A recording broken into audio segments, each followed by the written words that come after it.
Oke, halo semuanya. Jadi di sini gue mau coba jelasin soal how to find your edge.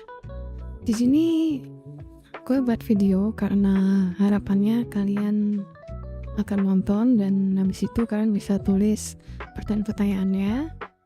Jadi di next live atau besok Selasa itu gue bakal isinya jawabin pertanyaan kalian aja gitu. Jadi gue nggak ngejelasin materi seperti minggu-minggu lalu gitu. Jadi temanya adalah how to find your edge gitu. Kenapa gue angkat tema ini? Karena gue ngerasa ini adalah yang paling penting dalam trading gitu. Dalam artian ya bagaimana kita membangun mental kita ketika kita mau mengeksekusi sebuah trade gitu, atau kita bisa memilah dan memilih plan atau trade plan dari siapa, atau trade plan yang kalian buat sendiri itu udah EV plus atau belum gitu. Jadi yang pertama adalah build your EV plus. Oke, jadi EV plus itu apa? Gue udah cariin di ChatGPT tadi pengertian dari EV plus. Kalian bisa cari sendiri. Cuman yang paling penting itu ada di sini. Nih ya. Nah ini, kenapa EV plus penting di dunia trading? Satu, supaya kamu gak cuma fokus win rate, tapi juga lihat apakah setiap setup layak dieksekusi. Yang kedua, banyak trader sukses yang win rate-nya gak tinggi, ya perlu digaris bawah ya, tapi tetap profit karena selalu ambil setup yang EV plus.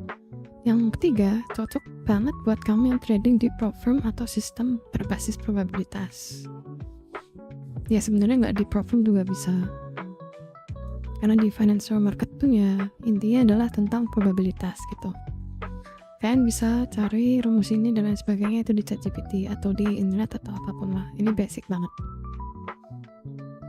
Oke, jadi yang pertama, kalau kalian lihat cara gue trading itu cukup simple ya kan, meskipun memang terkesan cerang.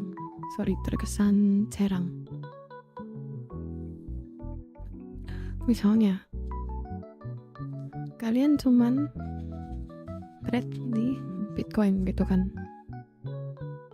Kenapa? Kalian sudah paham betul range dari Bitcoin dan lain sebagainya gitu. Jadi oke, ketika kalian udah memutuskan untuk trade di Bitcoin, ya kalian akan lakukan itu 1000 kali gitu. Ketika nggak ada kesempatan di sana, ya kalian skip gitu. Jadi trade itu emang idealnya tidak perlu sering gitu. Yang kedua, misalnya kalian selalu tunggu breakout. Misalnya kalian hanya buy on breakout atau sell on breakdown gitu. Jadi kalian menghindari market range atau ranging, ya udah lakukan itu terus gitu. Meskipun sebenarnya yang selalu gue bilang adalah kalau market itu 80% range dan 20% itu trending, entah itu downtrend atau uptrend. Tapi ya sekali lagi, gimana caranya kita mencari setup yang EV plus gitu. Yang ketiga itu misalnya kalian fokus di range market, dalam artian long di range low dan short di range high. Ini yang selalu gue tekankan juga, ketika market itu ranging, ya kalian harus memperlakukan marketnya sebagai range gitu. Jadi ketika ada di tengah-tengah, ya udah lupakan dulu gitu, atau cari market yang lain, karena market kan ada banyak dan 24 jam juga gitu. Jadi kalian perlu cari range low dan range high-nya. Lalu misalnya yang keempat, kalian hanya trade di waktu tertentu. Kalau gue sendiri contohnya itu cuman trade di hari Selasa sampai Jumat, karena Senin itu menunggu money range dan weekend itu cenderung marketnya illiquid atau nggak banyak liquidity di sana. Tapi itu semua bebas. Bisa juga kalian cuma trading di NY season gitu. Jadi di sesi New York aja kalian trading, dan kalian ketika ada di Asia atau di London ya kalian skip gitu ya, nggak masalah juga hal semacam itu. Yang penting kalian harus tahu gitu apa yang perlu kalian lakukan. Jadi ini adalah kalian membentuk EV plus kalian gitu, dan lakukan backtest atau forward test sebanyak mungkin sampai ketemu persentasenya dari dari probabilitas ketika kalian melakukan setup itu gitu. Gue kasih contoh, misalnya kita ke misalnya kita ke Ethereum.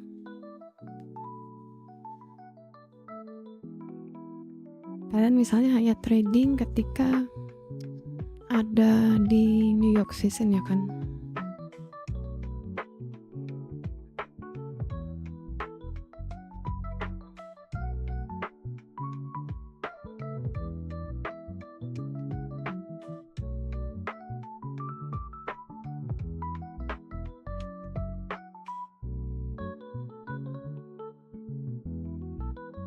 Misalnya di Ethereum kalian hanya trading di New York session gitu. Jadi kalian misalnya, oh gue punya POI di London ya kan, di London High gitu, di London High. Jadi kalian bakal cari short di area London High. Ketika bias kalian sesuai, ya kalian lakukan itu terus. Ketika misalnya nggak sesuai, contohnya di sini kalian punya bias itu bearish, ya kalian bullish ya, berarti kalian tunggu di London low, misalnya kayak gitu. Kalian cari triggernya di sini, di area London low. Begitu juga ya, misalnya di sini ya nggak masalah. Tapi ketika itu nggak memenuhi, ya udah kalian jangan setup di sini gitu. Atau misalnya di Monday high atau Monday low. Misalnya ini area Monday low di sini.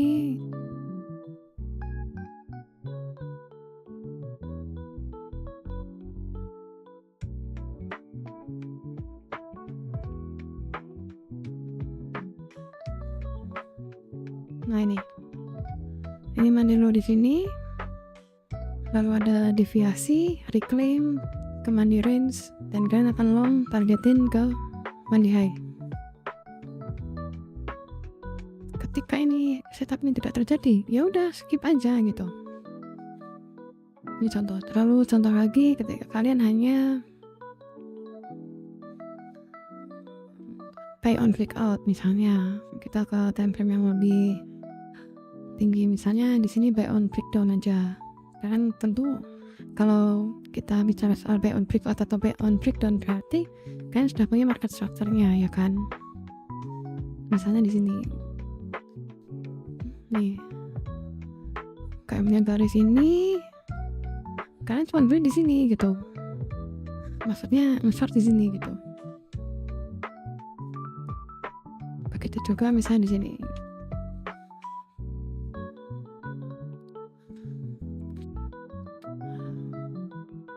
Kalian cuma short di sini, atau ya ketika retest. Lakukan itu terus. Ya pilih aja mana yang benar-benar cocok sama kalian gitu. Atau misalnya ketika short di range high dan long di range low, ya misalnya kalian tentu punya range kan. Kalian harus define range-nya dulu, misalnya ini. Terus kalian pakai volume profile, misalnya dari sini sampai ke sini bebas dari mana. Ya berarti ketika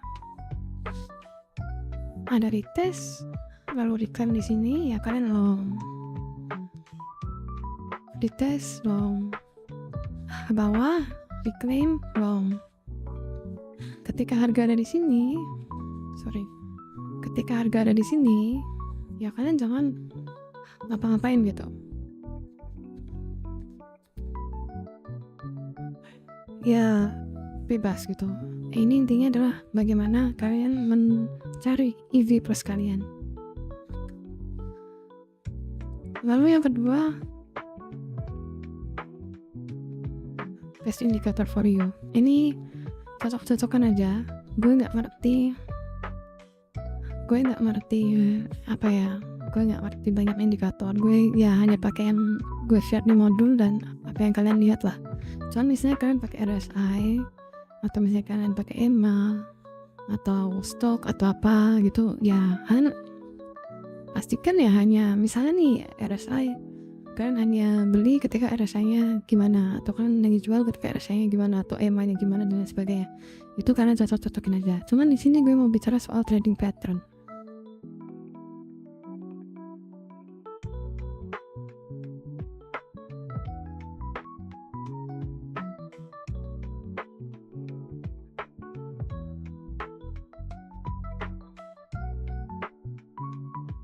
Gue adalah orang yang menganut bahwa trading pattern itu ya nggak ada, dalam artian pattern itu selalu ada, cuman nggak pasti. Jadi dalam artian kita bisa terjebak oleh pattern. Satu-satunya pattern yang gue imani adalah reclaim and deviasi gitu. Reclaim and deviation itu aja. Dalam artian misalnya kita head and shoulder ya, kayak gini kan. Bentar, kita gambar di sini aja.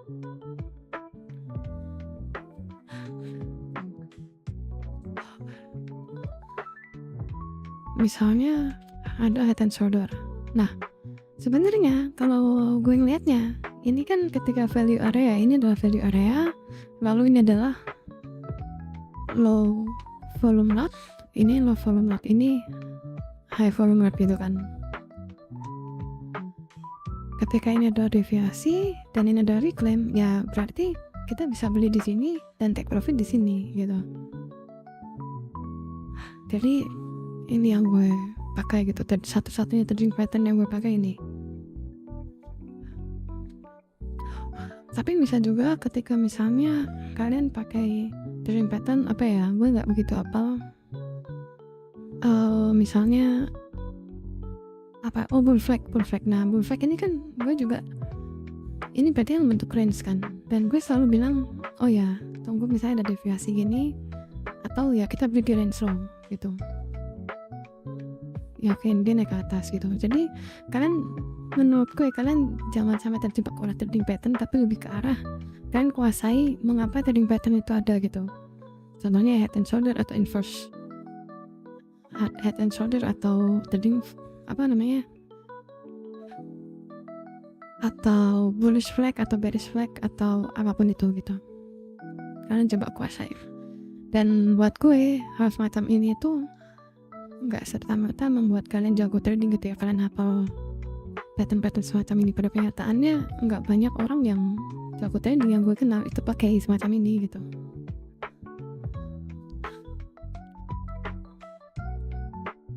Jadi nomor 2 ini adalah kesimpulannya, indikator yang terbaik buat lu itu adalah ketika kalian benar-benar menguasai fungsi dari indikator itu apa dan indikator itu untuk apa gitu, daripada kalian semacam kayak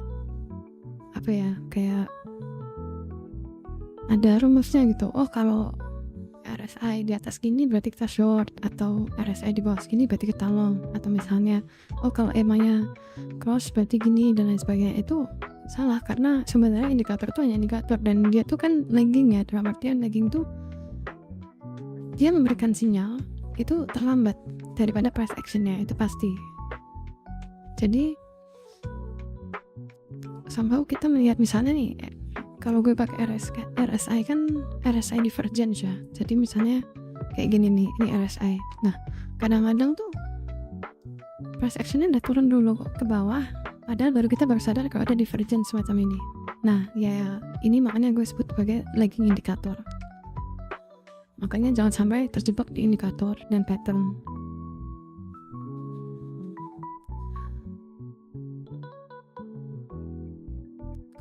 Lalu yang ketiga, when to trade itu lebih bagus daripada how to trade. Jadi kita, menurut gue ya, kita harus lebih belajar soal kapan kita entry daripada bagaimana kita entry gitu. Soalnya bagi gue, ketika kalian tahu cara trading atau when you know how to trade, mungkin kalian akan mungkin kalian akan banyak menangnya gitu, atau kalian akan mendapatkan banyak uang. Tapi ketika kalian tahu kapan harus trading, kalian nggak akan pernah kalah. Jadi when to trade itu lebih bagus daripada how to trade itu. Nah, ini juga erat kaitannya dengan build your EV plus. Contohnya ya, kalian hanya long di range low dan hanya short di range high, atau misalnya hanya beli ketika breakout dan hanya jual ketika breakdown, dan misalnya kalian nunggu money range develop dan lain sebagainya. Itu jauh lebih penting gitu. Dan yang keempat juga sama, quality over quantity. Karena bagi gue, semakin banyak kalian trading, semakin banyak kalian kalah. Meskipun juga semakin banyak kalian menang, tapi itu tidak menunjukkan kualitas kalian gitu dalam trading.